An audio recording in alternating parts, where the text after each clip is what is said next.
Okay, y'all, when we talk about serving looks, no one knows how to shut it down on a carpet quite like my guest today.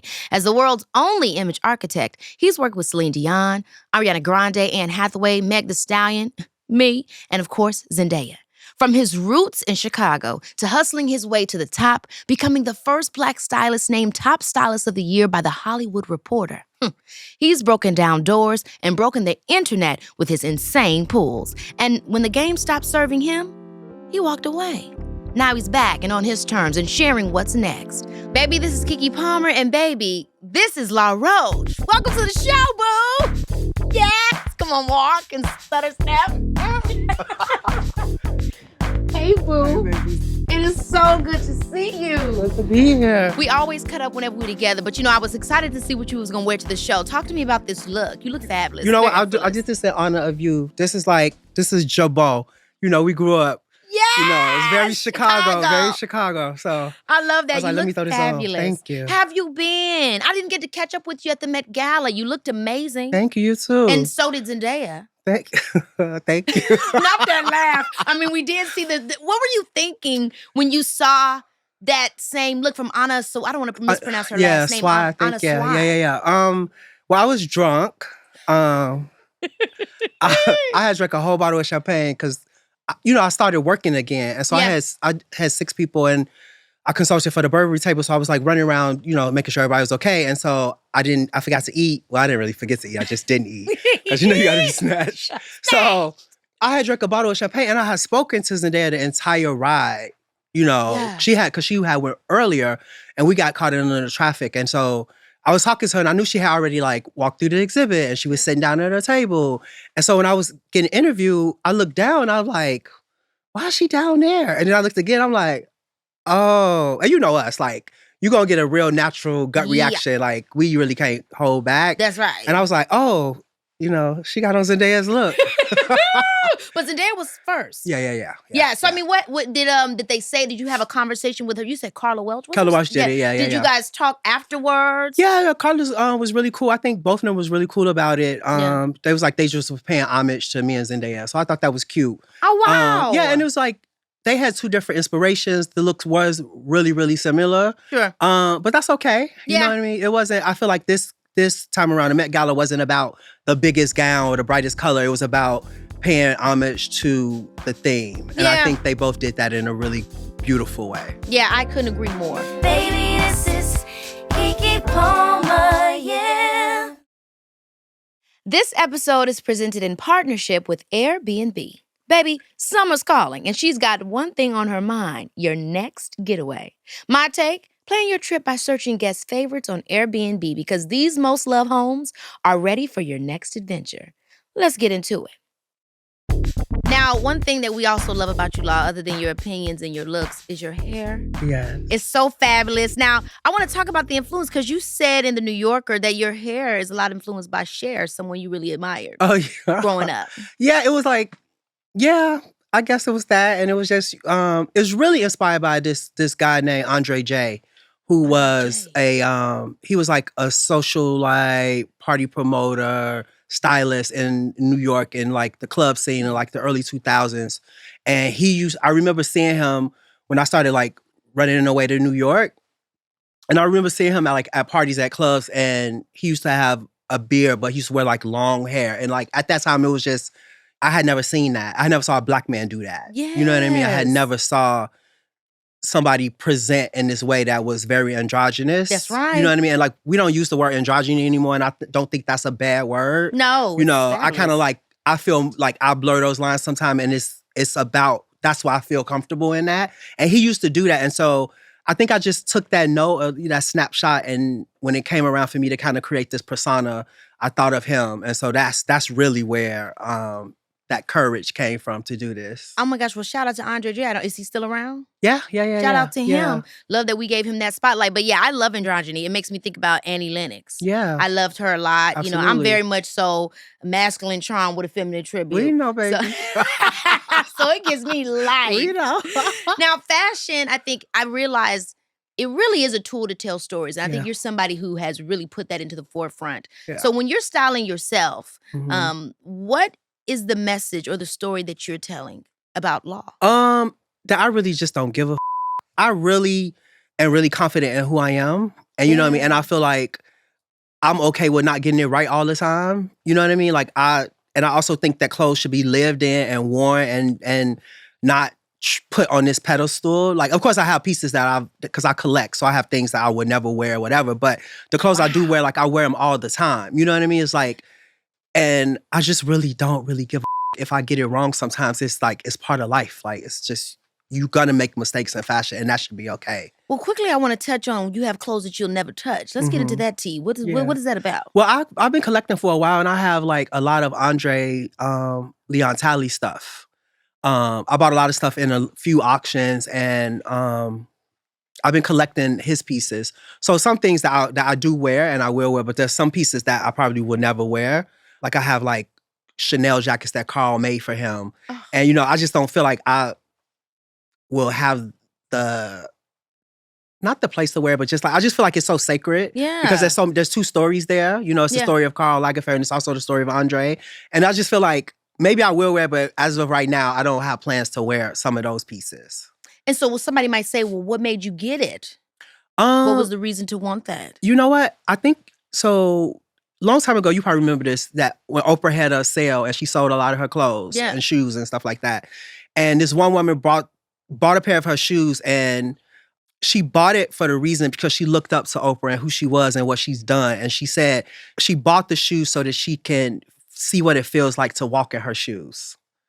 Right? And so I think I'm a person that hears things and I kind of catalog things and when they become appropriate for me, I pull it out. And so, you know, to have something that was kind of made by this great designer for this great person that I looked up to gives me this energy to have just in my home, and I can go touch and see it and look at it and smell it and all those things, you know? So it's just, I have these things in my house that have come from powerful people. Yeah. It's an art piece, a collected edition that doesn't have to be worn to be appreciated for what it is. Sure. I mean, when did you start thinking about fashion like that? Because I'll be honest, some people probably just think about clothes like it's clothes. You know, they don't necessarily tie it to the story of the designer and who I am at this moment in time and where I'm going and what it means to me. Yeah. But you do. Yeah. You know, when did that, was that as a kid or was that over the course of your love for style and fashion and then finding out the history of? Yeah, I think it's because I was born with a little sugar in my tank. Period. You know what I mean? So, Kool-Aid. You know, it's like it's all the only talent I've ever had, and the only thing I really was able to appreciate is fashion and style. You know, and so I just grew up with that appreciation, and then it's just I'm self-taught. You know what I mean? It's just like I just learn, and I'm always a student. Even now, I'm a student of the game, you know? Yeah. Well, I mean, you are the world's only image architect, That's rightfully right. so. You know, looking back on your looks, you've had so many. What would be the one that you think would represent the philosophy that made you coin the phrase, I'm an image architect, or the many moments, or the client? Yeah. Well, I think what people really know and appreciate me for is Zendaya and Celine Dion, right? And I think that's where you see the most influence and the most presence of that term, right? Yeah. Because I remember when I first started working with Celine, like it was my mission to show people how cool she was and how she was younger than we all thought. We all grew up with her. We thought, when I started working with her, people thought she was 60 already. You know what I mean? Because we grew up with her our whole 14, lives. she started performing. Right, Yeah. exactly. So I had to, you know, create a blueprint and a plan to change people's perception of who she was as an artist, as a woman, as a person. And so that's kind of, you know, where I was able to prove. And, you know, and I think I've done it with other people to kind of like elevate them who they are. You know what I mean? Not change people, just elevate it and change the public's perception of who they are. Yeah, to be the architect of the image. Yeah. But there's how people see themselves. There's how you see them. There's how the world sees them. How do you strike the balance between honoring a client's vision, but at the same time staying true to yourself? I don't come to it with any ego at all, right? You know, we're going to bring up that phone call when you call me. You know it's going to come up because we got to revisit that. But you know what I mean? So the kids were gagged. Yeah, it's because even that, when I was working with you and I just couldn't, and I will say that I just wasn't getting it right for whatever reason. And when you called, like, there's no ego in that when you called and said that to me. It's like, no, you're right. maybe this isn't the right time for us to work together. Maybe I wasn't the right stylist for you at the time. So it's no ego with me. It's all about making, and I felt bad and hurtful that, that I couldn't get it right from you because I felt like I was adding stress. You were pregnant, you got 17 jobs, you know what I mean? Like, I was like, going on. And it was like, I feel bad for that. So I never go into a situation with anybody with ego. Yeah. I am in a service business. It's a service job. And I am no different. I say this all the time. I'm no different than the nanny or the chef or the person that cuts the grass. We all get paid to do a service. That's right. And I'm trying to do the best I can to make my client happy. And I wasn't able to do that for you at that time. Sure. So, and I look at every client like that, no matter how big or small or where they are in their career. But I think that's a big part of why you're so successful, Law. And I really hope people understand that about you. Because before I met you, you met Sharon. You and Sharon was talking. I met you on a Single Lady set. I'll never forget it. We've known each other for years. And I feel like over the course of our time, you have never changed. You have always been dedicated to the job, dedicated to the hustle, and deeply, truly in love with fashion. Yeah. And so it's like, whether it was that moment or the next moment, we always going to have a connection. And I just see you as the talented and incredible person you are that came from Chicago and really made the impossible happen. Yeah. Really what you have done, you've changed it forever. Thank you. You retired. Yeah. And that was crazy. Yeah. To all of us. Yeah. And we didn't understand why. And you checked in on me too. Yeah, because I was like, baby. You're like, give me to see what happened. What happened? I'm going to call for that teen. Yes. And I'm like, why? And so I want to talk to you about that initial moment when you said, not only when you said to yourself, but when you decided to announce it to the world. Well, I did it both simultaneously. It was like I was riding in the car with my publicist who's here. We had just got off the plane in Miami. And this was the day after the Oscars. And we had got off the plane in Miami. And that morning before I got on the plane, I had this call with one of my clients. And I felt bombarded and disrespected in a way. And somebody who I felt like I had protected wasn't protecting me. Yeah. And then it was a lot of stuff. I was really overworked and I was working with people I shouldn't be working with. And I was saying yes to everything. And then, my nephew had passed away recently. And it was like I had all these things that I wasn't dealing with. And I was just like work. And then I got off and I just started crying. And I found that generic image that said retired and I posted and wrote the message. I never thought that it would turn into what it turned into. And I didn't know that people cared about me as much as they did around the world. And so it gave me a different perception. And then once I threw it out there, I felt like I had to stick to it, right? Yeah. And then I went through this whole grieving process of, figuring out who I was and letting who I thought I was go and all these things. And so I went away and I wrote a book and... the great thing about it is that we didn't really lose you all the way. Maybe you weren't styling, but you got a book. You did and I was still doing Zendaya, so it was kind of like I really wasn't. Yeah. You're like retired, but not retired, but I'm really just not with the rest of y'all. Yeah, exactly. Type of vibe. But during that time, my question to you when it comes to your relationship with fashion, like you've done incredible things as a stylist, but also just like as a creative director over people's brands. Yeah. Was there a moment in time where you feel like fashion does not allow you to take that next stage, that next step out of just being a stylist? Like, we look at artists, musicians becoming creative directors for fashion houses. And, in my mind, is that something that you want? Is that something that you were interested in and that they were not allowing you in? No. I've had offers. I actually had an offer on the table to be the creative director of an Italian shoe brand. And when I retired, it scared them. And so they kind of like pulled the offer back. Yeah. But, whatever. I always think like things happen exactly when it's supposed to. Exactly. Oh, yes. There are things that I am, manifesting and in conversation to do. So there will be some things happening. Yeah, because what that's what you do. Yeah. And so I always wonder because as Black people, as, people in the fashion industry or the entertainment industry, any industry really that we're in, there's always that question of, are these opportunities open for me? And when you're working in this industry, how do you handle that? Yeah. I know I handle it from my own point of view in the entertainment industry, but how do you go about it? You know what? I think that everything, any and everything is possible. And I've never had anybody in my life, who works for me or work with me to tell me that something's impossible. Mm-hmm. So I really believe that anything that I manifest, that I dream about, that I see myself doing will happen for me. That's right. And I think that's how I keep all that other out of the way, because I'm like, you can't stop what's meant for me. Nobody can. For what's for me is for me. That's and right. I think that's how I'm able to stay positive all the time and think positive and move in a positive way, is because I really believe that no one can stop what's for me. Yeah, and I agree. I mean, I think, again, challenges are real, but that doesn't mean you stop. Yeah. You just keep going. You just keep going.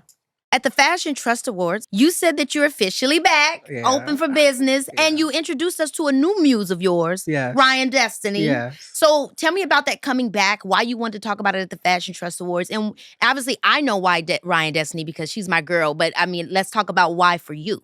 Well, I wanted to announce it because I knew the Met Gala was coming. And I was like, I want to be dramatic, I'm like, I've retired in dramatic. I might as well unretire in a dramatic way. Yes. But I knew the Met was coming. I knew that I was going to be working with some new people, like a whole new roster of people. And Ryan is somebody who I just think she's extremely gorgeous and talented. Her mom, who manages her, she and I have been talking, and yeah, we just decided, I'm like, you know what, let's try it. Let's see what happens. Yeah, I love her. And I've been enjoying it. Yeah. I love her. I just love the recent look that you guys did, that baby doll look with the little bow. She looks fabulous. Thank you. You've spoken about burnout. We talk about it all the time. We both be working several jobs.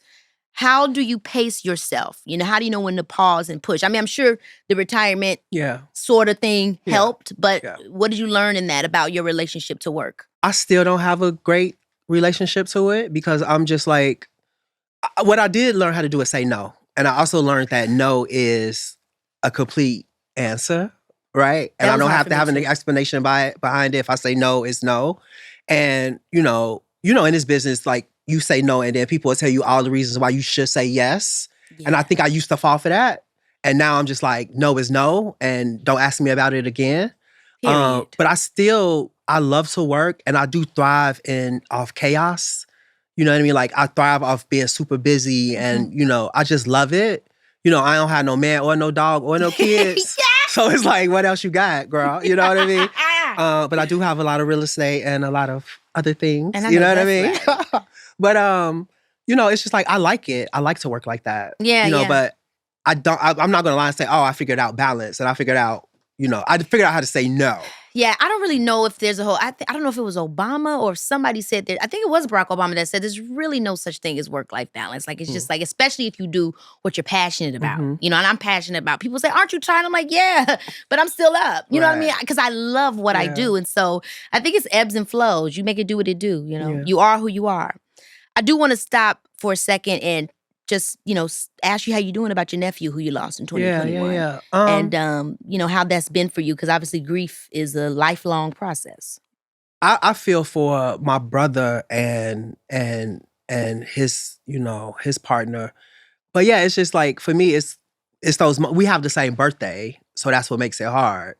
But yeah, it's just like, it's the grief of knowing that you'll never know, I'll never see him become who he was supposed to be. You understand what I mean? Like, when you lose someone and you have memories, like, I really have memories of him too much, because I only saw him, he was 3, only saw him a few times because I was always working, so I only have 1 or 2 memories of him. You know what I mean? So when I think of it that way, that's what makes it tough. And it's like, then it's the guilt of like, well, why you didn't make more time? But, it is, Yeah.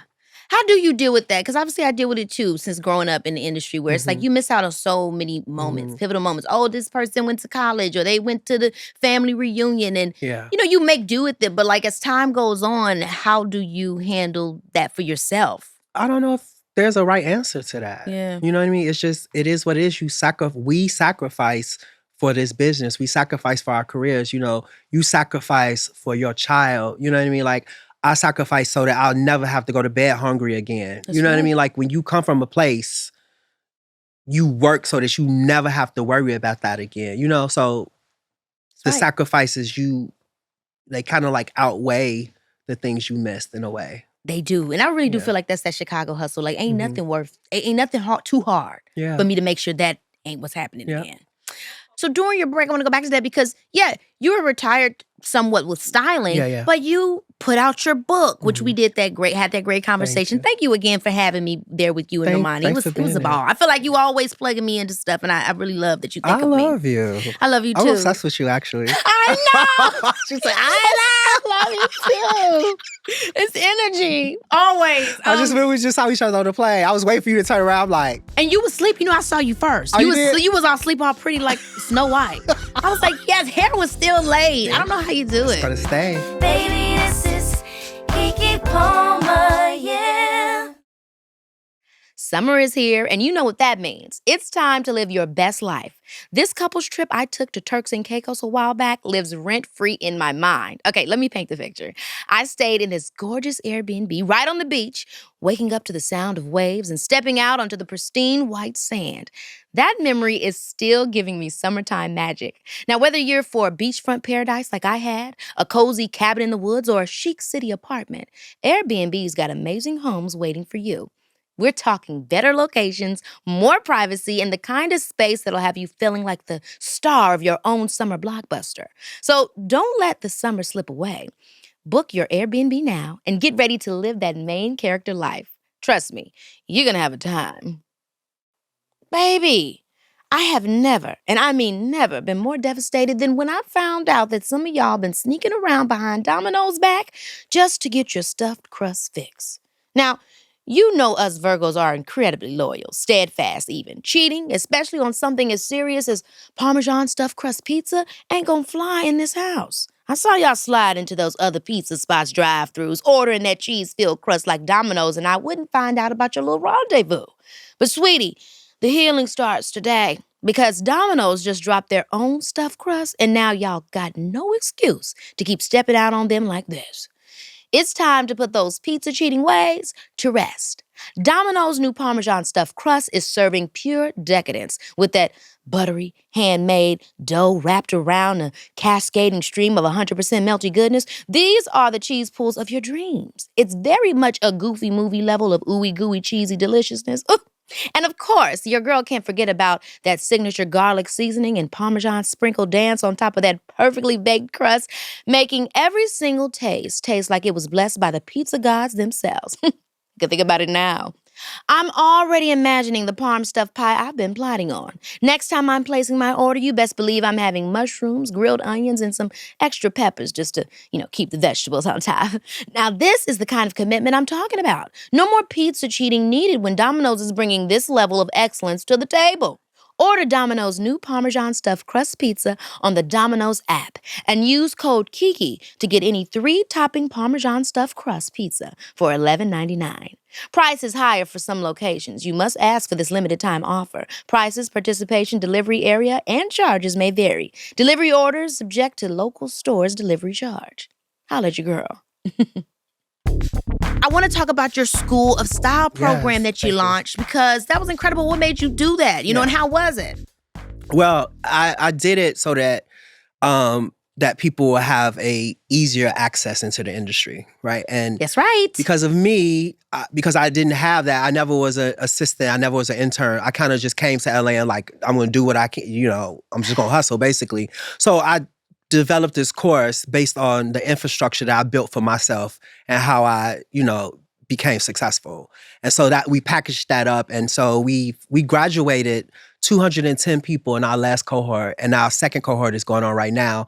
And I'm just so proud of it because people have been working. One girl just got a job with Vogue. It's it was a way of me doing something to be creative, but also to kind of just, I wouldn't really call it giving back because it's not free. But you know what I mean? Just to give access to people. Well, I mean, the industry does have to be democratized to some degree, especially for people like us who have the ideas and all the things, but don't have the resources, don't even have the same language of how to communicate in these spaces because no one's told us. And some of that's systemic, some of that's just like what you're close to. I mean, it's what's available to you. So it's important. And I mean, at this point in your career, you have done so much. I'm sure there's so much more you're going to continue to accomplish, but to now start opening that space, I'm sure it gives you so much more passion to keep going and drive. Yeah. I'm proud of all those, proud of the team I built. I'm proud of the people that have taken the course. And I'm really super hands-on. Yeah. So it's great. It makes me really happy. Congratulations. Now, you've spoken of wanting to costume design, which I think is absolutely incredible. But what was interesting is that you said you want to go through the whole process. This was in a Complex Media Please Explain series. Yeah. And you talked about how you want to do the auditioning, and you want to show your deck, and you want to do So tell me, did you do it? What's the project, or what are the projects? So Zendaya is gonna play Ronnie Spector in the biopic whenever it happens, and they're working on it.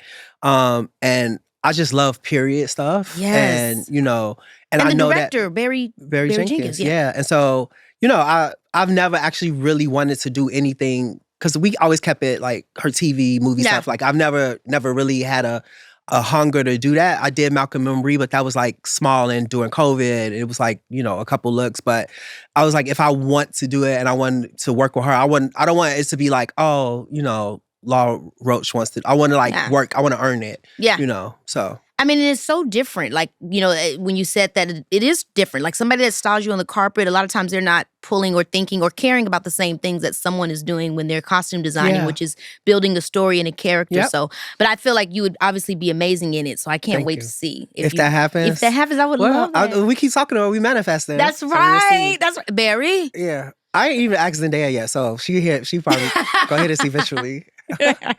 Now, you said that your business will look different at this time. What does that mean? And this is from Complex Media. Please explain as well. What boundaries have you created to make your career more sustainable, if that's the right word? Yeah. Sustainable. What I'm doing now is that I have an assistant that stayed with me through everything. She really kind of like held me down when my nephew died. I became a editor at British Vogue, and I was doing this huge Hollywood piece where we had like 25 shoots, and we were shooting all the biggest stars that were in the run. They do that, that were nominated for the award season or whatever. And so she did all the work for me. And like, she's the only assistant that could ever, I've had probably 100 assistants. She's the only one who could ever say that she did all my work. Like she did all my, like, I think out of that, we did 25 shoots. I may have done 2. Wow. And she let me grieve, and she answered every email, and she stayed with me. Her name is Crystal. Crystal, and she was my assistant in London. And she still works for me. And so what I'm doing now is, because I had built such a big business, and I'm rebuilding a big business. Like I'm giving her equity in my business and making her a partner. So, and that's another way that I'm thinking, like, to make the business sustainable. And it's not just me. Because my business was global, 24/7, 7 days a week. I had, 4 assistants in LA. I had an assistant in New York, assistant in London, assistant in Paris. So it just never stopped. Yeah. You know what I mean? And I want to build my business back to that place, but I don't want to do it by myself. So I'm making her a partner in the business and give her equity in the business. And that's incredible, because people don't understand me. No one can do it without their team. Yeah. Now that's me, my assistant, my mom, my partners. It's a big deal. And you've had you've had other successful assistants that you work with. Cardi B's Colin Carter. Colin Carter. Wasn't he your assistant for years? And so now I just love to hear about that. You know what I mean? Because it's important, and we want them to grow with us. Yeah. Because what it is that you don't want to leave this industry or this world and not have a legacy, right? And so your legacy should not, for me, it's not, I just put a bunch of pretty girls or did this pretty work in fashion, but my legacy, I want my legacy to be that I help people, right? And that's also the way that you become immortal, right? Because the people you help will never stop talking about you, and you won't be forgotten. There are people who have risen to great heights, and we don't even hear their names anymore because they didn't leave a legacy, and they didn't elevate anybody else with them. It kind of could seem a little selfish, like saying you want to be immortal, but I don't want my contributions to this industry and to this world to be gone when I leave. Well, people need a blueprint. Also, with what you just said, it sounds like you could be wearing that Andre Leon Talley Chanel coat sooner than you think. Because he's one of those people. Right. And I definitely think you are one of those people that we're seeing in real time grow to that place. Because, yes, you should be remembered so that people know a path that they can walk. Even if they deviate from it. Yeah. They still know it existed. You give them it's a reference point. That's right. Like, I love that. I love when people are like, oh, I was able to get more money because you had already done this before. And it's like, I didn't have that. I had to fight for all that. We had to be scrappy and argue with people and walk away from deals and all type of stuff to get to the place where, that's right. I was paid right. I mean, do you think there are you kind of said it, but maybe even more specifically, parts of the industry that were forced to shift because of what you did, because you pushed back against absolutely. the system. But it wasn't me alone. It was Zendaya. She fought that fight for me. You know what I mean? Like, we made a promise to each other. Like, I said I would do everything I can that I know how to do, and I will learn everything I can to make sure that you're elevated. And, you know, and she said, in every step of the way, I'm going to take you with me. So when she gained control of her career and found her voice, she made sure that she advocated me in those rooms. Like, and she would literally say, like, even now, I mean, it don't happen as much now because people know, but she would be like, well, if he's not included, or if he can't be the stylist, or he can't help me make these decisions, I'm not doing it.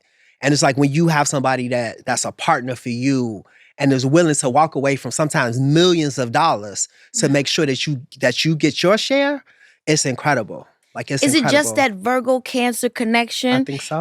Or is it just the fact that you guys came up together? I mean, I look at what you guys built. You guys built each other's brand at the same time. Yeah. It's like, you know, I said this one time. So now that I'm doing like partnerships and all that, and I ask for what I want, and I'll be like, yeah, no, I'm not trying to be Zendaya. I know I'm not Zendaya. And somebody said, but you are the Zendaya of what you do. That's right. And I was like, oh. Well, give me more.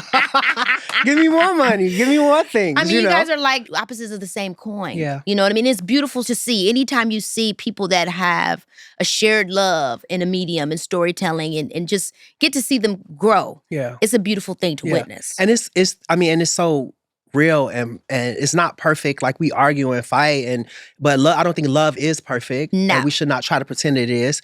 And, you know, if she wanted to say, if she said right now, like, I'm walking away from the industry and, you know, I want you to come to such and such and come with me, I probably would do it. Yeah. I mean, I probably would do it. You know what I mean? It's like, that's how, because I know that we're going to take care of each other. I think that relationship is important. It makes me, everything you're saying is making me think about Sergio Hudson. He was that person for me that said, I see it for you. And that taught me. And I continuously learn every day. And I definitely do argue with him. He get on my nerves. Yeah. But he tell me the truth. He has such a great Met Gala. Such a great Met Gala. So good. It was just everything incredible. was so good. It was just, Anyway. Really proud of him. I'm very proud of him too. It's a blessing. I'm very blessed for the relationship that we have. Now, you said that you could take somebody from Chicago and put them anywhere. And not only will they survive, but they will thrive. And I couldn't agree more. I mean. I want to know from you, what from your Chicago roots and upbringing that you feel you directly took into your fashion career that helped you to survive and thrive? I took everything. I took, you know, that little boy that went to bed hungry, crying, you know, because it wasn't enough for me and my 4 siblings. And basically raising myself since I was 14 and surviving off the kindness of others and learning how to code switch and becoming what I need to become, you know what I mean, to survive. And I think when you come from a place like that, you can drop me anywhere. Like, That's I always right. said, like, when I was a bartender, I was one of the most successful bartenders in Chicago. You know what I mean? Like, I made more money than you. My manager used to do this on purpose. He would go get the prettiest girls. He would go try to find the prettiest girls. They would be there, out, fat, long hair, exotic, light skin. And at the end of the night, we would all count our money and I would ring more than them and I would make more tips than them. And he told me, he's like, I don't understand how you do it. I said, they only appealing to one thing. It's that mouthpiece. They only appealing one thing. I could talk to anybody. You know what I mean? Like, and so that I just brought, when I jumped over the bar and said, I'm not doing this no more, I'm going to LA to be a stylist, I took all that with me. Why do you think Chicago is like that? You know, I don't want to be biased, you know what I'm saying? But it's like, why are we all so ready to get in? Like, what is that energy? I think it's just the city. It's just, I don't know. Was it the Great Migration people that came up? The Great Migration, the they mobsters. Still fighting. You know what I mean? You know, the mob. It's like, we had it all. You know what I mean? It's just like. Bernie Mac. Yeah. I mean, the list go Common. You know what I mean? Me, you, Dwayne Wade. I mean, it's like there's a hustle there. It's like we just don't stop. We can't stop. No. Now, you started your career with the vintage store. Deliciously Vintage. And what was it? In Pilsen? In Pilsen. Now, no formal training or internships or connections to designers. What made you and how did you think, I'm about to do this vintage store? And was it something that was, okay. It was a hustle. It was all a hustle. Like, everything I do is birthed from a hustle. So my grandmother used to take me thrifting. Right, so I just My went. My grandmama loved thrifting too. I would just go thrifting with her, so I never forgot that. So I would go and get stuff from the thrift stores or whatever, and I'll wear it. And then I just started like buying things. Like I would buy like a purse here and there, like these long clutches from the 50s. And I just had a trunk full of it. Yeah. And I remember one day I opened my trunk for something and one of my girlfriends were like, oh my God, let me see that bag. That bag looks like, that's a John Clayton bag. You know, that was Tracy Ellis Ross on Girlfriend. She used to wear these long clutches. And she was like, let me buy that for you. And I paid like $3 for it. I was like, okay, give me $60 for it. And she was like, okay. And so that turned into, I'm like, oh, okay, this is a hustle. So I would go thrifting. I always have a good inventory of stuff. I would get a hotel room, get some cheap champagne, mix it with some peach juice, have, mimosas and bellinis and invite the girls and they would try on clothes. I would get it dry clean. If it was knee, I would raise it up. I would take the waist in, cheap alterations. And the girls would buy it. And so I just kept doing that. And then I was able to open a store. Would you ever do that again? Or would you ever let people pull from you again? Would you ever do like something like this? I sell some stuff. When I think that it should be on somebody, I want to see it live on somebody, I'll sell some stuff. But it has to be like the right girl and the right thing. If I got a dress, I'll be like, Keke, you need to buy this dress for me. Period. I see it for you. You know what I mean? Then I'll do that. But I still love that. It's a treasure hunt. Because the girls will be on your doorstep. Yeah. What do you got? I mean, I want to talk about the Thierry Mugler robot suit from the Dune 2 premiere because it generated over $150 million in media impact value. I say that to say, do you think that the industry truly grasps the value of stylists, what they bring to a celebrity's image? Do you think that they do? I think after that Dune run and after Challengers, I think so, right? Yeah. And when I get a chance, I always want to advocate because what I did for Challengers, I thought was so amazing because Tashi Duncan didn't exist. As opposed to Barbie, and no shade to that and what that thing was. That was great. Yes. But Barbie has existed our whole lives, right? Barbie's been around for 60 years, right? So to create those looks based off something that already existed was easier. For me to create this world of Tashi Duncan, we did like a faux magazine, put her on the cover of the magazine. And mind you, Zendaya never posted any of this. This was all done from my social media channels. To walk into Target and tennis court was at the front of the store, and to see the direct impact from this idea that I had to bring this character to life, I do think that studio started to understand, or should have started to understand, the power that stylists have to put asses in those seats to see those movies. So what happens? Do you go at that meeting and say, hey, I have a meeting, I have a pitch deck, this is the thing, or do you just do it as you go? So that was Zendaya's first movie as the leading lady. So I'm like, I'm going crazy for you. While she was, Zendaya, Virgos, y'all want everything to be perfect. And she was like, I hope people go see the movie. And she had, and I was like, you do that, you do the work and let me play with these clothes.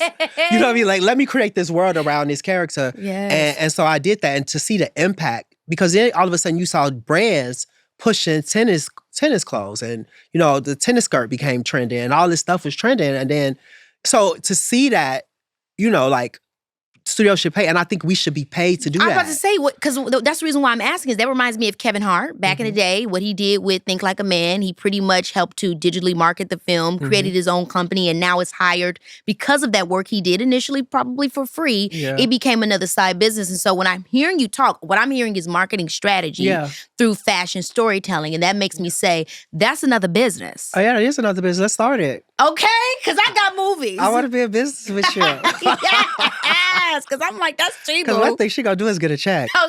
Okay. Now, when stepping into the next generation of creatives, and even thinking about the things we're saying, right? Yeah. And just expanding that space, what advice would you give to them, Don't put your phone on Do Not Disturb. I can't stand that. I hate it. If I look down and your phone is on Do Not Disturb, I don't even want to talk to you no more. Oof, It's like, they're done like that. in a way, because it's like, I just can't understand the person that wants to put their phone on Do Not Disturb at 9 p.m. and don't take it off to 9 a.m., especially if you're in LA. I'm like, it's already noon in New York. I do think that the work ethic could pick up a bit more. Yes. Yeah. I Don't do think, that. you know what I mean? I do think that. But Don't look, do that. you're talking to a workaholic at this point. You know Right, what I but mean? you Like, can't also say that you want to be me, or you want to have the career I have or the lifestyle I have, and then put your phone on Do Not Disturb. I don't even know how to do that. I never learned. And I don't care to call me any time I'm answering. People be calling me like, you up? Yes. I'm Oh up. my gosh, you What's sound up? like Sharon. I don't even think my mom sleeps. What you She'd want be to talk like, about? hello? And I definitely answer all the numbers I don't know. Oh my gosh. People like, I don't know that number. Oh, I'm answering that. That's when your exes call? No, that might be some money. We answering that I love call. it. For you, love life is no. I don't think I've ever heard you talk about going on a date, No. anything. So your love life, you don't have no ideas I for have marriage. no aspirations for that. I don't. Like, I don't have any aspirations for like a romantic love. Like, I want a nice meal. I want to have a nice meal. I want to go to sleep. And then I want you to leave. I want you to leave. I want you to go back to wherever you came from. Whoopi Goldberg has my favorite quote. She's like, no, I don't want anybody in my house. Same. And I'm like, I do relate to that. Is that just like when you're like in love with what you do? Is that I just thing? 'Cause I never feel ever had the. I'll tell you a so story. similar. So my friend is crazy. One of my friends was crazy about love. He like, oh, I just can't wait to find my love or the love of my life so I could wake up with him and go to sleep with him and call him. And he called me and we eat together and all that. And he was like, and I'm praying for you to find somebody else. I say, save your prayers for yourself. Don't pray that prayer for me. Don't pray that prayer for me. I don't want it. I don't want it. I don't want it. Save Now it what for about yourself. kids? That neither. No, I would have loved to have been a parent, but I just don't think now it makes sense for me. Yeah. Yeah. It's what it is. But that I don't want it. You got plenty of daughters. Yeah. Now, you've been a judge on America's Next Top Model. Obviously legendary. Well, Yes, we had our ma'am. legendary moment. Yes, ma'am. You Child! ate that. You ate that all day. Now you're about to be on Project Runway. I Mhm. live for you on these shows because you're you. always going to give us a gag and a Yeah. role. And I think sometimes people don't know, like, this is the persona, this is the entertainment. I'm Yeah. giving y'all the life that y'all need. But then also at the end of the day, like, you are actually one of the sweetest people that I know. Oh, don't ever say that out loud. I know. He's mean, y'all, for real. So how is it when you go on these shows and you decide how to give these people what they paid for? That's exactly what it is, You know what I right? mean? There's a formula to television, and we all know that every show needs a villain, right? And so I'm not a but I get paid to play a on television, and I love it. fucking love it. You know what I mean? But it is like, just like you, very quick wit. Yeah. You quick on your feet. You come back with a comeback. You know what I mean? And so it's what I'm good at, and it also gives me a chance to be expressive in a way outside of being expressive as a stylist. That's right. You know what I mean? Yeah. Baby, this is Keke Palmer, yeah. Summer reading, more like summer listening. I've been living for Emily Henry's Great Big Beautiful Life on Audible. Okay, it's got everything. A mysterious heiress, competing biographers, and that slow burn romance that makes you want to just throw your phone across the room, but don't, because how else are you going to keep up listening? That would be crazy. And that's what I love about Audible. You can dive into these amazing stories while doing literally everything else. Working out, listen. Meal prep, listen. Pretending to clean, but really just dancing with the vacuum. Baby, listen. With over 1 million titles and thousands included with membership, Audible's got all the audiobook podcasts and originals you could want. Your imagination deserves this. Head to audible.com for a free 30-day trial, and your first audiobook is on me. Visit audible.com/KEKE and sign up today. There's more to imagine when you listen. Now, when you're on these shows talking to these contestants, what do you wish someone would have said to you coming up? What are you thinking when you're in those moments with them and trying to give it to them real in this, quick 20-second moment they have with you? No, I don't wish any. I think all the good advice I got. You know what I mean? Yeah. I don't feel like I missed anything. Some of the best advice the best advice I ever got. Somebody told me just sometimes you got to be still, and whatever that means to you, be still in motion or be still in your thoughts. And for me, it's be still in my thoughts. Like when things get a little bit out of control, I just have to take a minute to like be still, and it'll come to me. And so, that was some of the best advice I've ever gotten, and I take that with me all the time. Now, I don't think I was surprised when I heard this. Maybe I was initially, but then once it settled in, I was like, no, this sounds right. But you studied psychology in college. I'm wondering how that connects to the way you view fashion, the way you add the storytelling and keep the meta element a part of it. Like, what do you think that you learned from school? I think it learned me to understand people, you know what I mean, and women. truly women. You know what I mean? And it just helped me be able to communicate without using words. Like I can just watch your body language. You know what I mean? Like, and I could tell when something is making you feel uneasy or angry, or when you're happy or when you're sad. Like I know it's taught me when to speak and when to shut the up and just watch. You know what I mean? Or listen. And so that's what I took from it more than anything else. What do you observe about a talent before pulling for them? I do a lot of research. Like I'll go and look at everything you've ever worn in your entire life if I can, you know. And I look at pictures and I watch interviews. Like if I see you on an interview and you keep doing this or you doing this, like something's uncomfortable, like something's too tight or something's not wrong or you're not confident about the dress. Or if I can just watch and I'll know. I'll look at something and I can tell you like, oh, you really didn't like that dress or you didn't like this look for whatever reason. And you'll probably be like, oh yeah, I hated my hair or my makeup wasn't right. I can see all that in a picture.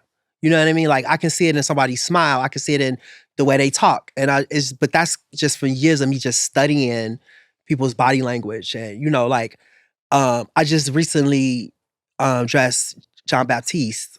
And Jon Batiste is such a genius. And you can see that he sees music, right? And so in the fitting with him, he speaks not with words, but he speaks with sounds and he communicates with body language. And so I had to catch on to that quick and watch him move and see, like, and I don't know, it just all came back to me and like the years of experience. And I was just watching him and I was like, oh, okay, I see what it is. I'm like, he doesn't like the hem of the pants. And so I went down and I started to fix it. And he was like, oh yeah. You know? And he's so brilliant. And the whole time he's listening to jazz. And I feel like he's listening to jazz, but he's creating music at the same time. And so he's making sounds and he's moving his hand and he's dancing, he's swaying, but he's also looking at himself in the mirror and he's watching you watch him and he's giving you these signs, but he's not saying anything. So I did a whole fitting with him barely saying anything. Like I can see the way it was, I wish I had got it on camera. Yeah. Just how amazing that was. Cause when I walked away from it and I started to talk to my assistant about it, I'm just like, we just did a whole fitting with somebody not even really talking to us. Which is absolutely terrifying. At least he gave you some jazz. But incredible at the same time. That I was able to like, just go, it was just emotion. And I could tell like, and then he was looking at himself and he'll move his torso and I'm like, oh, okay, you want the jacket to come in a little bit more. And so I stepped back behind him and I'll pull the jacket in and call the tailor over. I was like, we should bring it in. And then he'd be like, oh yeah. This is gagging but you know him. Oh yeah. You know, it's just that New Orleans thing. You like, and so I was working for the oh yeahs, right? I was working for him to tell me I was doing something, I was doing it right. I live for that. It makes me wonder, like, do you think now, because I mean, maybe it was different in the earlier years when you were just getting your name out there, but now it's like you're Law Roach. Do you think when people are coming to work with you that they come in with an expectation of how it is to work with you? Yeah, they want the best. Yeah, they're just kind of like watching you do your thing. And that's why I was so disappointed when our situation happened. You know what I mean? Like, it's funny. It's funny to tell a story. People laugh at the story like Keke Palmer fired me. But I would never let that go because I feel like, okay, I owe you a look. You know what I mean? Like, you know what I mean? Like, no disrespect to your stylist, you're doing a great job, whoever it is. But no shade. That wasn't shady if you hear. But you know what I mean? It's just like, I really, so every time I can look, I know every time I messed up. Yeah. You know what I mean? I know every person I messed up. I know every person I wasn't able to get it right for because when people come to me, they come expecting the best. That's right. Like when you go to the best restaurant, you expect the best service, the best food. When you stay in the best hotel, you expect the best service, the best quality, everything. That's what you're paying for. And you are disappointed when that's not delivered to you. And I'm disappointed that I wasn't able to give that to you. You know? That means we owe some looks. Yeah. And I just got so much integrity about what I do. You know what I mean? Like that call, although it was funny, it cut deep. You see, I keep talking about it. I need you to say something. Like, what's your feel? Let me be like. So, how did you feel when I couldn't get it right? Okay, how I felt was, you know, what does this mean? Because again, we go way back. We go way back to the Gucci dress that zipper broke. Yeah, and I ended up wearing that bag on the carpet. And people said you was pregnant. And so this was my way to figure it out. That's too funny because people said you was pregnant in the blogs, and then I came back and you was pregnant. And it was still worse. It's your fault. For the first time for not being pregnant, for the second time for being pregnant. That's your fault. I just felt to myself, damn, is it everybody? I could not understand how we could have so much chemistry, like in real life, and that chemistry would not be shown there. Translate. And so I feel like, yeah, there has to be something else because we're meant to be together. Yeah. You know what I mean? Yeah. In some ways. Yeah. So I just thought to myself, I don't get what, you know what I mean? Like, was this law sabotaging me? It was. You know, what is this? What is this? This is not Law Roach. You know, it was everything was leading up to that retirement. You know what I mean? Like, it wasn't too far after that. Could be timing, too. Yeah. But at the end of the day, and does that mean anything about who baby. you are? I mean, like, I never thought to myself that you weren't a brilliant stylist. Oh, no, you said you make that very clear. Yeah, that was very clear. I was just like, damn, is it just not me and Law? Like, but maybe, you know, hey, we need to, you know, you're not retired anymore. No, I definitely owe you. I owe you a free one. Woo! It's got to be a good one. Y'all heard it first, kids. I mean, you've built a career out of method dressing, where character, story, and style align. How can everyday people do that? I think it's so, I mean, even though they're in their lives, sometimes it's hard to observe yourself. So how can they put themselves in that seat and be able to experience the expression of themselves through clothing? Excuse me. Well, I think I wrote a really good book about it called How to Build a Fashion Icon. The book is incredible. Thank you. Yeah. And it's all about confidence. Like, it is all about confidence. And I think we started this conversation with me talking about my own confidence. But you have to, and in the book, I actually give action items to help build confidence, right? And I think once you hit that mark, the ultimate confidence is I don't give a right? Yeah. It's like I don't give a about what you think about what I'm doing, who I'm and what I'm eating, what I'm wearing. You know what I mean? And once you build yourself up to that point, then it's easy. But there are things that you need to do to get that point, right? It's like you might don't think you probably don't think you look good in green because your mama thought she didn't look good in green, right? So you have to kind of like break some curses. Yeah. There's a lot of stuff that we don't like about ourselves, we learn from other people. And once you take that back and really start to see yourself for who you are and what you are, and the clothes are easy, right? The clothes become easy. You wear whatever the you want to wear. Like people always like, I'm this shape. What should I wear? Whatever you feel pretty in. Yeah. And let it be that. Because the feeling and the emotion that the clothes give you is what's important, right? Not what people on the outside think. And when you learn how to tune that out and dress for yourself and live for yourself, then you become a different type of person. It's so interesting how all of it is so intrinsically tied to, you know, healing, processing, and being able to really just self-express through self-growth. Yeah. I feel that personally for myself, my relationship with fashion changed so much after my baby, after everything that I processed, went through, and understood about myself with my baby, the confidence that I got from having my son. It made it so much more fun and playful to express myself without giving any. You don't give a. So true. And even like I said earlier, we're not always gonna get it right. Yeah. We're not always gonna get it right. That's right. And having confidence in that, like it's a part. What did you say earlier? It's a part of the process. It's part of the process. Yeah. Well, you know, I can't have the Law Roach on the show and not getting into a little style bag. So we're going to play a game. I'm very excited. Okay. It's called, it's kind of throwing it back to your vintage days. It's called Thrifted or Shifted, and here's how it works. Okay. We're each going to take turns pulling from a box, okay, a mystery box. And if we're filling it, we'll say thrifted and style it on ourselves. If it's not the vibe, we'll say shift it and give it to the other person to figure it out, which is so shady boots. Okay. Now, when we're out of pieces, we'll do a little fit check and shade each other's looks. Okay. Ready to go? Okay. Are you ready, boo? Yeah, let's go. Okay. Shift it. Shift it. I actually like this one better. Oh, it was a setup? Okay, here we go. What else we got? Ooh, okay, this has a little pizzazz to it. This is a little pizzazz. Shift. You see what's happening? Girl, y'all is playing games. This is definitely okay, shifted. And this is honestly. Who put this box together? Your stylist? Actually, this is all you had for me when we did our styling. Ooh! This is all on the rack. Yes, ma'am. Okay, thrifted. Okay, so we'll keep those. Okay, I don't know about this. I'm gonna just make a pile of I hate. She quick, actually. She came back to that response quick. That's kind of cute. You keep Look. me on my toes. That's not bad. Yeah, I think like that's it. adorable. I like it. Okay, well, there's a couple of different ways I can go. You know what I'm saying? Let me get that I have one. options now.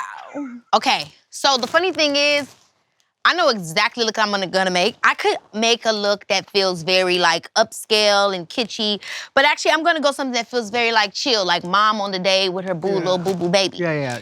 So I'm gonna take this t-shirt, okay? This is like this little old vintage 2023 Arizona shirt. Nice graphic tee, feels like, you know, some hipster dip. Somebody in Brooklyn. It says gay wearing it. rodeo. That should be mine. No, it's fine, I'm gay too. Okay. You already know that, Law. So I have this. It's big, it's fly, and then honestly, like I said, I'm going to give you like a niche vibe. I'm going to take these big overalls. It's very blossom. It's very, you know what I mean? Very cute, the big hair with it, you know what I'm saying? Yeah. It has these little flowers, colorful flowers on the bottom. I can cuff the little bottom, and I can even still keep the heel with it. Yeah. Then, I'm going to add, just for kicks, whoa. Okay, easy. Easy, just to give it a little more girlish flair. I have 3 bags here. I have one that's like a little, you know, big pocketbook. It's kind of cute. It could work with something. I like the little stuff on it. It's like, oh my gosh, I got it from a trinket market. Yeah. But it's a no for now. Then I have another like, oh, it's Brandy Melville. I'm a teen. Yeah. No. Okay. Love Brandy Melville though. She's cute though. This She's cute with what you got on, actually. It's cute. The gold shoe. It actually does go. She works. Very cool. My grandma gave it to me before she passed. Yeah. Love this. Yeah. So that's my look. Crossbody. I would keep the heel on. This is me going to the pier with Leo. Okay, so my look is very me. So I'm gonna start with the oversized sweatpants. This is very they're me. They're very oversized. Yeah, very me. With the cowboy boots that I'm wearing. Okay, cute. And I'm gonna put the tank. Right, and so then I'm doing this Never Drinking Again because of my comment at the Met about that girl in Zendaya's look. T-shirt. Right, and then I'm going to this is cute. Put this little kind of like African kente something. Yeah.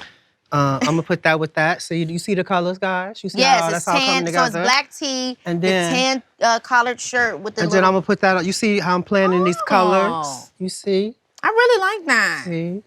You see that? Then we got the like zebra type chinchilla, fake see, chinchilla. Look at the 2 patterns together.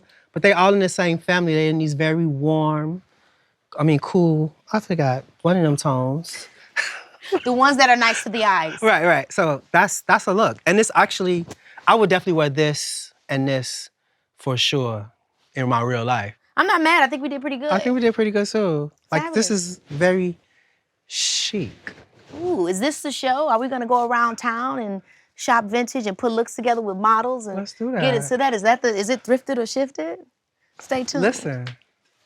It's the Law and Keke show. It's the Law and Keke show. Law, I love you so much, boo. It's the Leaky show. I love you so much. Thank you for coming. Thanks for having me. You're amazing. I really appreciate it. Thank you. And I'm so glad you're no longer retired. That was stressful. Thank you. That was Law Roach, y'all. He's been killing the game for years, but he's not just building looks, he's building legacy. Beyond his undeniable talent and vision, he's a reminder that nothing in life has to be final. In fact, stepping away can be just as powerful as stepping up. It doesn't mean you're done, it just means you gotta do things your way. When the systems around you don't fit, build new ones. There's simply no one else on this planet who will fight for you the way you can.